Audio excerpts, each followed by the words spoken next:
Salam sejahtera untuk kita semua. Pelajaran sekolah sahabat dengan tema utama mengelola bagi sang guru sampai dia datang. Pelajaran keempat, persembahan untuk Yesus. Senin 23 Januari. Berapa porsi untuk persembahan? Bacalah Ulangan 16 ayat 17. Gantinya presentase. Kriteria apakah yang Allah berikan sebagai dasar untuk jumlah persembahan kita? Persembahan-persembahan kita adalah sebuah pengakuan dan ekspresi rasa syukur kita kepada Allah karena karunia yang berlimpah dari kehidupan, penebusan, nafkah, dan berkat berkesinambungan dalam berbagai bentuk. Jadi, seperti yang telah kita perhatikan pada ayat di atas, jumlah persembahan kita didasarkan pada berkat yang kita telah terima. Setiap orang yang kepadanya banyak diberi, daripadanya akan banyak dituntut. Lukas 12 ayat 48. Bacalah Mazmur 116 ayat 12-14. Bagaimanakah kita seharusnya menjawab pertanyaan yang ditanyakan pada ayat 12? Bagaimanakah uang sesuai dengan jawabannya? Bagaimanakah kita dapat membalas Allah untuk semua berkatnya kepada kita? Jawabannya sederhananya adalah kita tidak pernah dapat. Tampaknya yang terbaik yang dapat kita lakukan adalah berbuat baik pada pekerjaan Allah dan menolong sesama kita manusia. Ketika Yesus mengutus murid-muridnya pada satu perjalanan misionaris, Dia mengatakan kepada mereka, "Kamu telah memperolehnya dengan cuma-cuma, karena itu berikanlah pula dengan cuma-cuma." Matius 10 ayat 8. Persembahan-persembahan kita berkontribusi pada perkembangan karakter yang seperti Kristus. Kita diubahkan dari rasa cinta diri kepada saling mengasihi. Kita menjadi peduli kepada orang lain, dan pekerjaan Allah sama seperti Kristus peduli. Marilah kita selalu mengingat bahwa karena begitu besar kasih Allah, sehingga Ia telah mengaruniakan. Sebaliknya, sama seperti pastinya siang mengikuti malam, semakin kita menimbun untuk diri kita sendiri, semakin kita menjadi cinta diri di dalam hati kita sendiri, dan kita akan semakin merasa sengsara juga. Terserahlah kepada kita untuk menentukan berapa jumlah yang kita berikan dan kepada siapa yang akan menerima pemberian kita. Akan tetapi, membawa persembahan kepada Tuhan adalah satu tugas Kristiani dengan implikasi moral dan rohani. Mengabaikan hal ini berhubungan dengan kehancuran rohani kita sendiri, mungkin lebih dari yang kita sadari juga. Apakah yang persembahanmu dan sikapmu dalam memberi katakan mengenai hubungan Anda dengan Allah? Pelajaran yang bisa kita dapatkan pada saat ini, orang-orang Kristen yang mengaku sebagai pengikut Kristus tidak membatasi bagian mereka dalam membantu gereja hanya dengan persepuluhan saja. Mezbah persembahan bagi bangsa Israel yang kemudian dikenal dengan Bait Allah dibangun dari pemberian sukarela, persembahan yang diberikan dengan hati yang rela. Persembahan-persembahan khusus menutupi biaya pembangunan tempat kebaktian ini.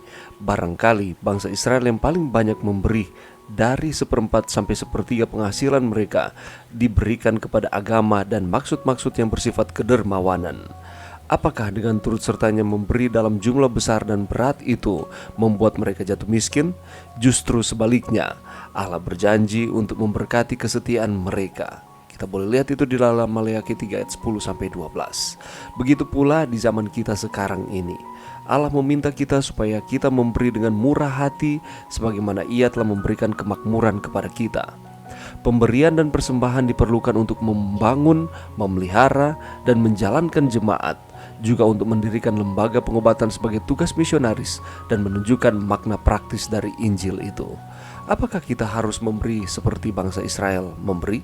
Ataukah pola dan cara mereka memberi itu tidak lagi dapat digunakan di zaman kita sekarang ini? Ataukah pola dan cara mereka memberi itu tidak lagi dapat digunakan di zaman kita saat ini? Di dalam perjanjian baru, Kristus meletakkan dasar-dasar penatelayanan yang sejati, bahwa pemberian kita kepada Tuhan haruslah berimbang dengan terang dan hak-hak istimewa yang kita nikmati. Ia berkata, setiap orang yang kepadanya banyak diberi, daripadanya akan banyak dituntut. Dan kepada siapa yang banyak dipercayakan, daripadanya akan lebih banyak lagi dituntut. Lukas 12 ayat 48. Ketika Kristus mengutus para pengikutnya untuk melakukan sebuah misi, Ia berkata, "Kamu telah memperolehnya dengan cuma-cuma, karena itu berikanlah pula dengan cuma-cuma." Prinsip ini juga berlaku atas berkat-berkat keuangan saudara dan saya. Perjanjian baru sama sekali tidak pernah menghapuskan akan sistem ini. Jika kita membanding-bandingkan hak-hak istimewa kita dan berkat-berkat yang kita peroleh dengan orang-orang Israel, maka kita akan melihat bahwa di dalam Kristus bagian kita jauh lebih besar. Akankah rasa syukur kita memperoleh pernyataan hubungan melalui kedermawanan yang lebih besar, supaya dengan demikian Injil keselamatan ini dapat diluaskan kepada orang lain? Makin luas jangkauan Injil itu diumumkan, makin besar bantuan yang diperlukan. Kita memberikan persembahan oleh karena kita mengasihi Tuhan di dalam setiap kehidupan saudara dan saya. Dia telah melakukan segala sesuatu bagi kita, dan apa yang akan kita berikan kepadanya selain memberikan persembahan syukur oleh karena berkat Tuhan yang senantiasa diberikan kepada kita. Persembahan-persembahan kita berkontribusi pada perkembangan karakter yang seperti Kristus inginkan. Kita diubahkan dari rasa cinta diri kepada saling mengasihi. Kita menjadi peduli kepada orang lain, dan pekerjaan Allah sama seperti Kristus peduli kepada saudara dan saya maupun kepada pekerjaannya. Marilah kita saling mengingatkan bahwa Allah sangat mengasihi kita, sehingga Ia telah mengurniakan Yesus Kristus mati bagi kita. Itulah sebabnya pertanyaannya ialah, apakah yang akan dipertunjukkan kita kepada Tuhan sebagai bukti bahwa kita mengasihi Tuhan?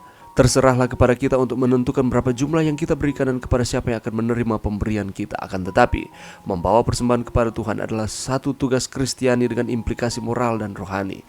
Dan mengabaikan hal ini berhubungan dengan kehancuran rohani kita sendiri, dan mungkin lebih dari yang kita sadari juga. Mari kita memberikan persembahan kepada Tuhan oleh karena kita mengasihi Tuhan, karena Dia telah melakukan segala sesuatu bagi saudara dan saya. Mari berdoa. Terima kasih Tuhan atas firman-Mu pada saat ini. Bantu kami Tuhan untuk kami dengan tekun memberikan persembahan kepada Tuhan atas dasar kasih Tuhan di dalam kehidupan kami, dan kami mau mengasihi Tuhan di dalam setiap kehidupan kami. Ini doa kami di dalam nama Yesus. Amin.